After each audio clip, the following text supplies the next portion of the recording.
ਪਰ ਆਈਆਈਟੀ ਨੂੰ ਉਸ ਸਮੇਂ ਵੱਡੀ ਸਫਲਤਾ ਹੱਥ ਲੱਗੀ ਜਦੋਂ ਰਿਸਰਚਰ ਨੂੰ ਸਤਲੁਜ ਦਰਿਆ ਦੇ ਵਿੱਚੋਂ ਰੇਤੇ ਦੀ ਖੋਜ ਦੇ ਦੌਰਾਨ ਬੇਸ਼ਕੀਮਤੀ ਧਾਤੂ ਹਾਸਲ ਹੋਈ। ਧਾਤੂ ਦੇ ਵਿੱਚ ਟੈਕਲਮ ਦੇ ਗੁਣ ਸੋਨੇ ਚਾਂਦੀ ਦੇ ਨਾਲ ਮਿਲਦੇ ਨੇ ਤੇ ਜਿਸ ਦੀ ਜਾਣਕਾਰੀ ਰਿਸਰਚਰਸ ਨੇ ਪੰਜਾਬ ਸਰਕਾਰ ਨੂੰ ਵੀ ਦੇ ਦਿੱਤੀ ਹੈ। ਤਾਂ ਉਸ ਤੋਂ ਬਾਅਦ ਹੁਣ ਭੂਖ ਪੜਤਾਲ ਕੀਤੀ ਜਾ ਰਹੀ ਹੈ। ਰਿਸਰਚ ਜਿਹੜੀ ਹੋਰ ਵੀ ਢੁਕਵਾਈ ਤਰੀਕੇ ਦੇ ਨਾਲ ਕੀਤੀ ਜਾ ਰਹੀ ਹੈ। ਸੋ ਸਤਲੁਜ ਦਰਿਆ ਦੇ ਵਿੱਚੋਂ ਬੇਸ਼ਕੀਮਤੀ ਧਾਤੂ ਮਿਲੇ ਨੇ।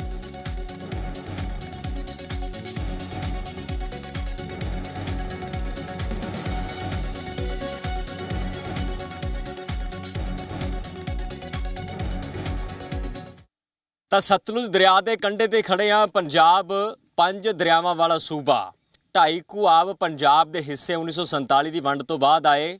ਵੱਡੀ ਚਰਚਾ 70-75 ਸਾਲਾਂ ਬਾਅਦ ਇਹ ਸੀ ਕਿ ਪੰਜਾਬ ਦੇ ਦਰਿਆਵਾਂ ਦਾ ਪੰਜਾਬੀਆਂ ਨੂੰ ਕੀ ਫਾਇਦਾ ਹੈ, ਦੇਸ਼ ਨੂੰ ਕੀ ਫਾਇਦਾ। ਤਾਂ ਪੰਜਾਬ ਦੇ ਇਹਨਾਂ ਦਰਿਆਵਾਂ ਤੋਂ ਪਾਣੀ ਦੀ ਜਿੱਥੇ ਪੂਰਤੀ ਪੰਜਾਬ ਦੇ ਨਾਲ ਰਾਜਸਥਾਨ, ਹਰਿਆਣਾ, ਦਿੱਲੀ ਦੇ ਕੁਝ ਇਲਾਕਿਆਂ 'ਚ ਕੀਤੀ ਗਈ, ਉੱਥੇ ਹੀ ਰੇਤਾ ਜਿਹੜਾ ਜਿਸ ਦੀ ਵੈਲਿਡਿਟੀ 180 ਸਾਲ ਦੀ ਹੈ, ਵੱਖ-ਵੱਖ ਤਰੀਕਿਆਂ ਨਾਲ ਲੀਗਲ ਤਰੀਕਿਆਂ ਨਾਲ ਰੇਤੇ ਨੂੰ ਬਾਹਰ ਕੱਢਣ ਦੀ ਜਿਹੜੀ ਪ੍ਰਕਿਰਿਆ ਉਹ ਵੱਖ-ਵੱਖ ਸਮਿਆਂ ਤੇ ਹੁੰਦੀ ਰਹਿੰਦੀ ਹੈ।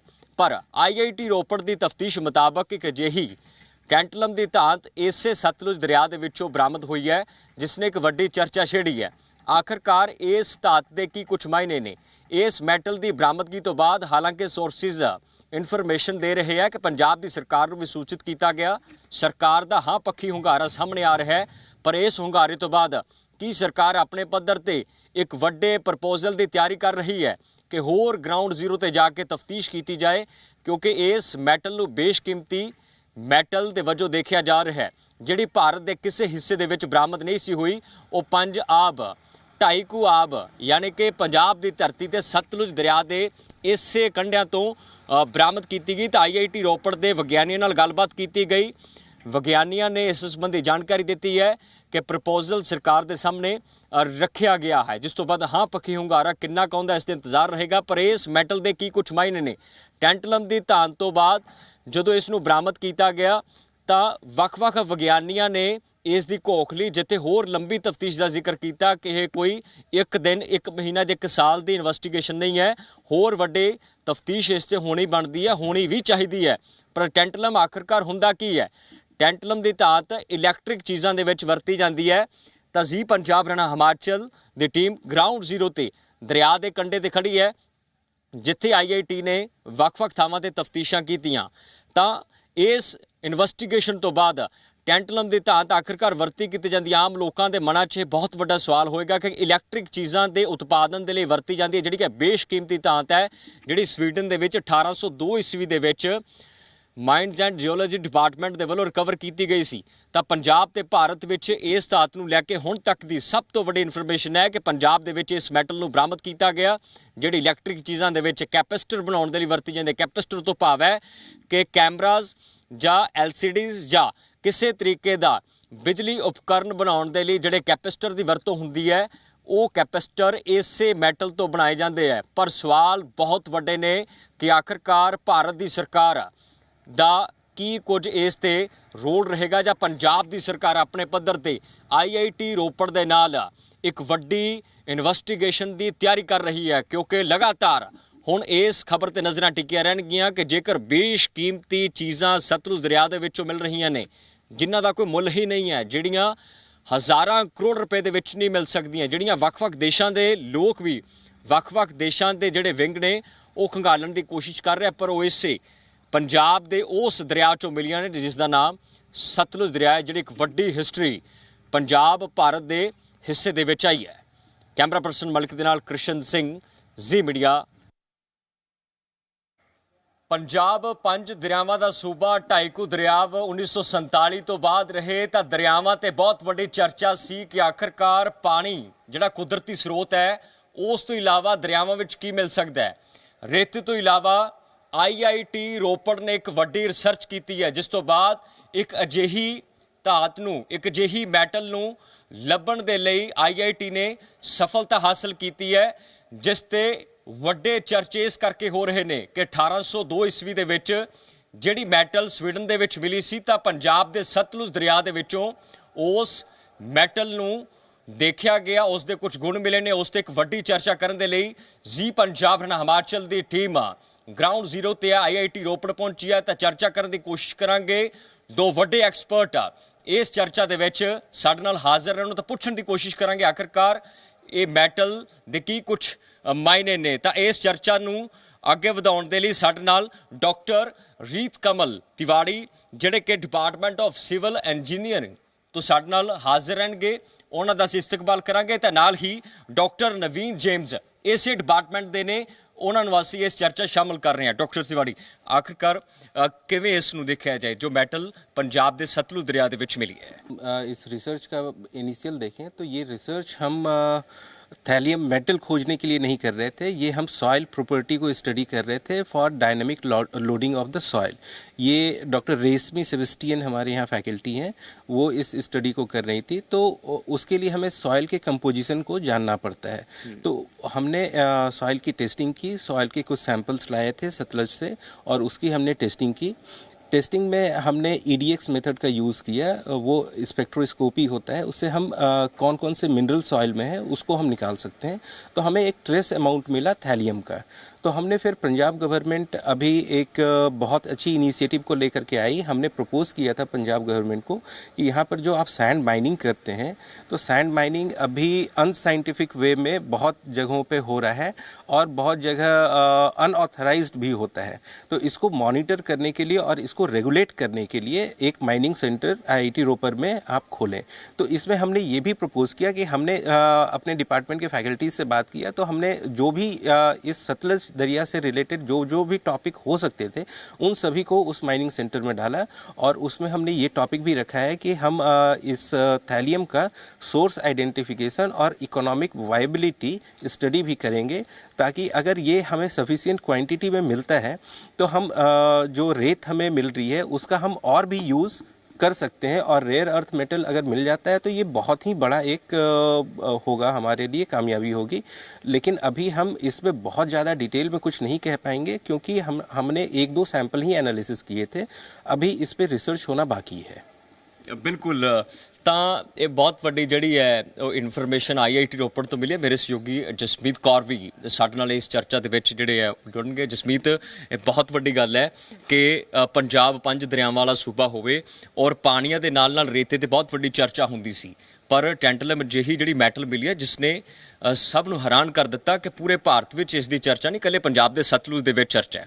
ਸਹੀ ਕਹਿ ਰਹੇ ਹੋ ਤੁਸੀਂ ਕਿ ਪੰਜਾਬ ਨੂੰ ਸੋਨੇ ਦੀ ਚਿੜੀ ਦੇ ਨਾਮ ਨਾਲ ਜਾਣਿਆ ਜਾਂਦਾ ਸੀ। ਬੇਸ਼ੱਕ ਬਹੁਤ ਸਾਰੀਆਂ ਟ੍ਰੈਜਿਕ ਚੀਜ਼ਾਂ ਪੰਜਾਬ ਦੇ ਵਿੱਚ ਬਾਅਦ ਵਿੱਚ ਹੋਈਆਂ ਨੇ, ਇੱਕ ਡਾਊਨ ਟਾਈਮ ਹੈ ਜਿਹੜਾ ਉਹ ਵੀ ਪੰਜਾਬ ਦਾ ਆਇਆ, ਪਰ ਹੁਣ ਇੱਕ ਉਮੀਦ ਹੈ ਜਿਹੜੀ ਉਹ ਜ਼ਰੂਰ ਬੱਝੀ ਹੈ ਕਿ ਪੰਜਾਬ ਹੈ ਜਿਹੜਾ ਹੁਣ ਫਿਰ ਜਿਹੜਾ ਅਪਵਰਡ ਜਾ ਸਕਦਾ ਹੈ, ਪੰਜਾਬ ਫਿਰ ਤੋਂ ਸੋਨੇ ਦੀ ਚਿੜੀ ਬਣ ਸਕਦਾ ਹੈ। ਹੁਣ ਇੱਕ ਜੋ ਪਦਾਰਥ ਮਿਲਿਆ, ਜੋ ਧਾਤ ਮਿਲੀ ਹੈ, ਉਸ ਦੇ ਬਾਰੇ ਆਪਾਂ ਗੱਲਬਾਤ ਹੈ ਜਿਹੜੀ ਲਗਾਤਾਰ ਜਾਰੀ ਰੱਖਾਂਗੇ। ਤੇ सर, मेरा आपसे सवाल यही है कि ये जो धात मिली है, इसका नाम टेंटलम जो मीडिया में आ रहा है, टेंटलम इसका नाम है, तो हम इसे कैसे डिफाइन कर सकते हैं कि इसका अगर ये बाहर आता है तो इसका फ़ायदा पंजाब को, भारत को कैसे हो सकता है?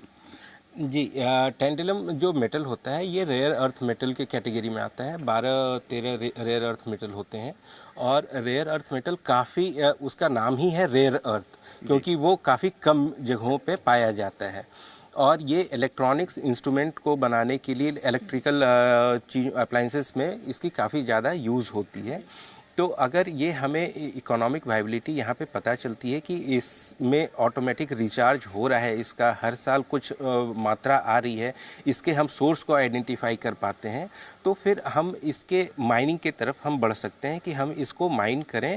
और इसको माइन करने के बाद ये एक बहुत ही गेम चेंजर होगा, क्योंकि मिनरल्स जो खासकर जैसे अभी लिथियम के एग्जांपल में जम्मू में लिथियम मिला था, तो वो काफ़ी महत्वपूर्ण खोज थी हमारे लिए। तो उसी तरह अगर टेंटलम मिलता है तो वो भी बहुत ही महत्वपूर्ण खोज होगी और वो आत्मनिर्भर भारत की तरफ हमारा एक और कदम होगा, क्योंकि हमारे पास रिसोर्सेस बहुत हैं। और रिसोर्सेज बहुत हैं, लेकिन अभी तक वो हम सारे रिसोर्सेज को मैप नहीं कर पाए हैं। जिस दिन हम अपने यहाँ के सारी रिसोर्सेज को मैप कर लेंगे, हम कह सकते हैं कि हम ऑलरेडी इकोनॉमी के फ्रंट में बहुत अच्छा कर रहे हैं। हम 5th नंबर की इकोनॉमी बन चुके हैं। हमें 2nd और 3rd में पहुँचने में कोई बहुत ज़्यादा देर नहीं लगेगी अगर इस तरीके से हम रिसर्च करते रहें। और जो ये बहुत कॉस्टली मेटल्स हैं, इनको अगर हम खोज पाते हैं तो हमारी इकोनॉमिक ग्रोथ पे काफ़ी ज़्यादा असर पड़ेगा। और पंजाब के लिए तो ये बहुत ही अच्छी खबर है कि अगर हमें मिल जाता है, इकोनॉमिकली सूटेबल होते हैं, तो ये हमारे लिए बहुत बड़ी खबर होगी।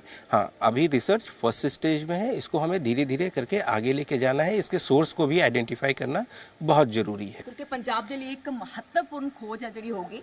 ਇਹਦਾ फायदा ना सिर्फ कृष्ण जी पंजाब ਨੂੰ ਹੋਣਾ, ਸਗੋਂ पूरे भारत ਨੂੰ ਹੋਣਾ। ਤੇ ਸਰ, ਜਦੋਂ ਤੁਹਾਨੂੰ ਇਸ ਦਾ ਪਤਾ ਚੱਲਿਆ ਕਿ ਇੱਕ ਜਿਹੜਾ ਟੈਂਟਲਮ ਹੈ ਉਹ ਪਾਇਆ ਜਾ ਰਿਹਾ, ਮਿਲਿਆ, ਉਸ ਤੋਂ ਕਿੰਨੇ ਦਿਨਾਂ ਦੇ ਬਾਅਦ ਇਹ ਚੀਜ਼ ਹੈ ਜਿਹੜੀ ਬਾਹਰ ਆਉਂਦੀ ਹੈ ਤੇ ਉਸ ਰਿਸਰਚ ਸਟੱਡੀ ਤੇ ਕਿੰਨਾ ਕੁ ਸਮਾਂ ਲੱਗਿਆ? ये रिसर्च करने में हमें पूरे पंजाब से सॉइल के सैंपल्स को लाने होंगे और 1-2 साल तक, क्योंकि एक बार जब हम सैंड का सैंपल लेते हैं फिर हम नेक्स्ट ईयर के सैंपल को भी लेंगे और उसमें भी हम चेक करेंगे कि कितनी टेंटिलम दोबारा से यहाँ पे आ रही है। फिर जो हम वाटर से भी क्योंकि सेडिमेंट जो आता है वो वाटर के थ्रू आता है, तो हम डिफरेंट जगहों से सैंपल लेंगे और यहाँ पर से हम हिमाचल तक जा सकते हैं सैंपल लेने के लिए। और जब सारे सैंपल्स का एनालिसिस होगा तो फिर हम कह पाएंगे कि कितना मात्रा में यहाँ पर से हमें ईयरली उसका हम एक्सट्रैक्शन कर सकते हैं। डॉक्टर जेम्स भी ने, डॉक्टर जेम्स इस रिसर्च के बहुत बड़े मायने ने, कैसे देखते हो इसको? एक्चुअली ये एक बड़ा अचीवमेंट होगा, क्योंकि ऐसा एक सेंटर जो पंजाब गवर्नमेंट अगर यहाँ पर स्टार्ट करे, मीन्स ऑलरेडी हो चुका है, it will be benefit for the entire community of Punjab and India. And as doctor Tiwari has told, क्योंकि ये हमें not just titanium extraction but resource management में भी जो रेत है उसकी एक्सट्रैक्शन और प्रॉपर मैनेजमेंट के लिए बहुत हेल्पफुल होगा। एंड सबसे इम्पॉर्टेंट चीज़ है एनवायरनमेंट के लिए, क्योंकि एनवायरनमेंट और वाटर रिसोर्सेज पंजाब में जो पानी और जल विभव का जो उपयोग होगा वो भी बहुत साइंटिफिक वे में हम रिकमेंडेशन दे सकते हैं पंजाब गवर्नमेंट को। So I think this will be a big step, it's a very big step and we hope we will see the fruit of these effort in coming years. तो हम कह सकते हैं कि अगर ये वाली रिसर्च है जो सक्सेसफुल रहती है तो पंजाब और भारत एक नया कीर्तिमान स्थापित करेगा। ज़रूर ज़रूर, बेशक बेशक, क्योंकि सारी जो चीज़ें हैं वो रिसर्च से स्टार्ट होती है। एंड हमारे पास एक अच्छी सी टीम है एंड IIT रोपर भी बहुत सपोर्टिव है हमारे लिए। एंड हम लोग जॉइंटली बहुत सारे काम कर सकते हैं। ऑल्दो हमारे बहुत प्रीवियस भी पंजाब गवर्नमेंट के साथ हमारी बहुत काम हो चुकी है। So those are very successful and we hope कि we are very sure that our this effort endeavour will also be a great success. बिल्कुल डॉक्टर तिवारी, गवर्नमेंट से आप किस तरीके का सहयोग मांग रहे हैं? देखो बहुत बड़ी जड़ी रिसर्च IIT ने की है। हाँ, इसमें हमने गवर्नमेंट को जो प्रपोज किया है वो माइनिंग सेंटर के नाम से प्रपोज किया है, माइंस एंड जियोलॉजी डिपार्टमेंट जो सरकार की है उनके थ्रू। क्योंकि अगर हमें ये मेटल मिलता है वो भी माइनिंग के अंदर ही आएगा, हम रेता जो लेते हैं वो भी माइनिंग के अंदर ही आता है। तो माइनिंग करने से अभी आपने सुना होगा कि माइनिंग माफिया है, ये है, जबकि मैं इनके लिए काफ़ी दिनों से काम कर रहा हूँ, तो मैंने ऐसा कुछ भी पंजाब में तो एटलीस्ट नहीं देखा है। और यहाँ पर सारे लोग बड़े वेलकमिंग है। गांव वालों से मेरी बात होती है तो वो भी बहुत चाहते हैं कि ऐसी कोई स्टडी हो जिससे कि माइनिंग भी हो सके, क्योंकि रेता आज की ज़रूरत है। जब हम बिल्डिंग इंडिया की बात करते हैं तो हम यहाँ नए नए इंफ्रास्ट्रक्चर बना रहे हैं, तो रेता की हमें ज़रूरत पड़ती है, हर चीज़ों के लिए ज़रूरत पड़ती है। तो हम अगर उसको साइंटिफिकली माइन करते हैं तो हम रिवर के जो इको फ्लो है उसको मेंटेन करते हुए, रिवर के इकोलॉजी को मेंटेन करते हुए काफ़ी ज़्यादा मात्रा में रेता निकाल सकते हैं। क्योंकि इस बार जैसे फ्लड का सीज़न था, आपने भी देखा होगा कि काफ़ी दरिया में पानी आया था। तो इस बार मेरे अंदाज से जो हम पिछले साल जितना भी रेता निकाले थे उससे कहीं ज़्यादा रेता ऑलरेडी आ चुका है। तो अगर हम रिवर में छोड़ देते हैं तो रिवर फुल हो जाती है, फिर रिवर हमारा कोर्स चेंज करती है। और उसके कारण जो किसानों के खेत हैं, जो क्योंकि यहाँ पे आप सतलज के किनारे देखिएगा तो सतलज दरिया ख़त्म होते ही किसानों के खेत शुरू हो जाते हैं। तो जब बाद में उसमें पानी आती है तो वो खेत को अपने साथ बहा करके ले जाती है। तो अगर हम रिवर से सैंड को निकाल देते हैं तो रिवर में हमारे पास पानी को एडजस्ट करने के लिए ज़्यादा जगह रहेगी। तो इन सब चीज़ों को हम साइंटिफिकली स्टडी करके गवर्नमेंट को प्रपोज करेंगे कि आप यहाँ पर से माइनिंग कीजिए, आप यहाँ पर से माइनिंग कीजिए, कितनी मात्रा में माइनिंग करनी है, उस सैंड का क्या कॉस्ट होगा, ये सारी चीज़ें, सैंड का क्वालिटी क्या है, इन सारी चीज़ों पे हम माइनिंग सरकार को बताएंगे। ਬਿਲਕੁਲ, ਪਰ ਜਸਮੀਤ ਇੱਥੇ ਕੁਐਸਚਨ ਬਹੁਤ ਵੱਡਾ ਇਹ ਹੈ ਕਿ ਪੰਜਾਬ ਦੀ ਧਰਤੀ ਇਸ ਧਾਤੂ ਨੂੰ ਬਣਾ ਰਹੀ ਹੈ ਜਾਂ ਕਿੱਥੋਂ ਆ ਰਿਹਾ, ਇਹ ਪੁੱਛਣਾ बड़ा ज़रूरी है। बिल्कुल ये वाला जो धातु है, जो धान जिसकी हम बात करें टैंटलम, तो अगर हम बात करें कि कैचमेंट है, जो 81% कैचमेंट है वो भारत का नहीं है। भारत में 20% 19% रहता है।